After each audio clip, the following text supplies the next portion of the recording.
What is going on, everybody? Welcome back to the channel. After Sound here, bringing you Splinterlands content every single day. We also stream right here on this channel every Tuesday, Thursday, and Sunday morning, so come by and say hello.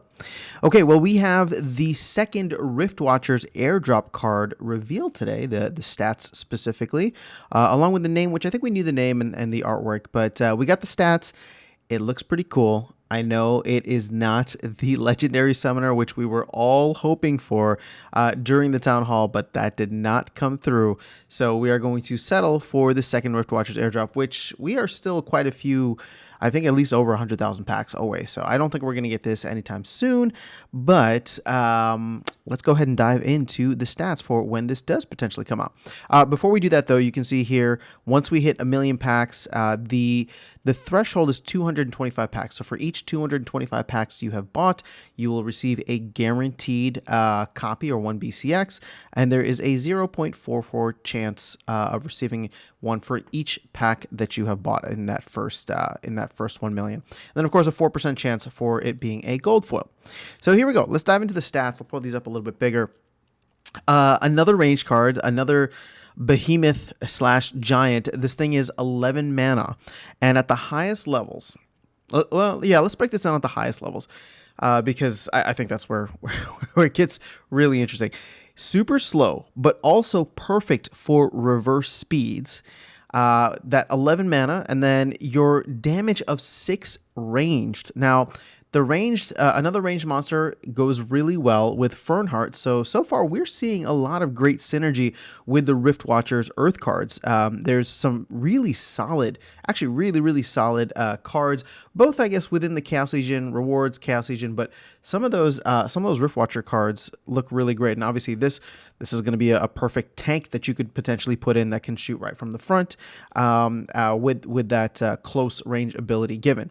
So you got 11 health. This thing is quite big, no armor, but here's where it gets awesome. Now, I was just talking about how slow it is, but you do get True Strike.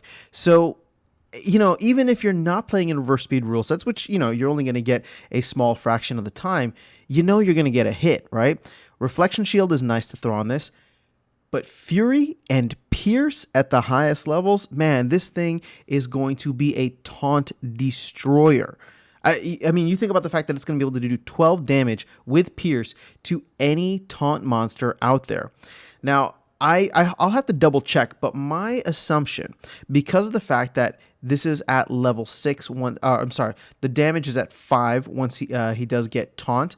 Something like my Mycelic Slipspawn, for example, I think would probably only take 1 damage still. Maybe 2 damage, I'm not sure. That would be an interesting clarification to get. But the way that Force Field works is it is whatever the base card, if the base attack if the base attack is 5 or greater, it's only going to take 1 damage. So, for example, when you use something like a what is that guy? Uriel the Purifier, who has recharge.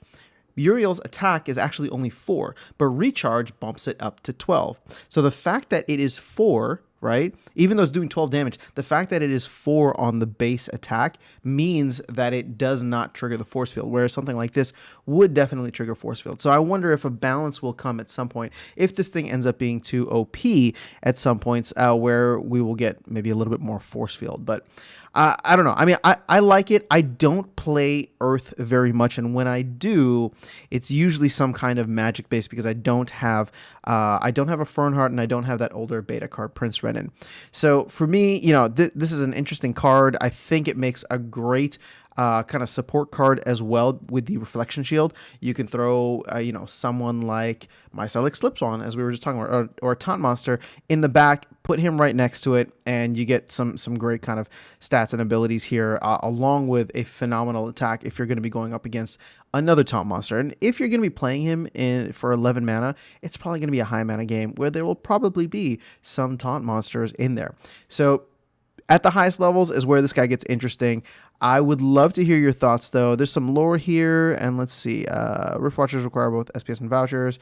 They got my purchase. Okay, so this is all just basic information. But I think that this is a pretty good card. Again, I don't anticipate using it unless I at some point get a Fernheart, but I think that it's going to be a powerful card within the meta. So I'm just curious to know, what are your thoughts? How are you feeling about it?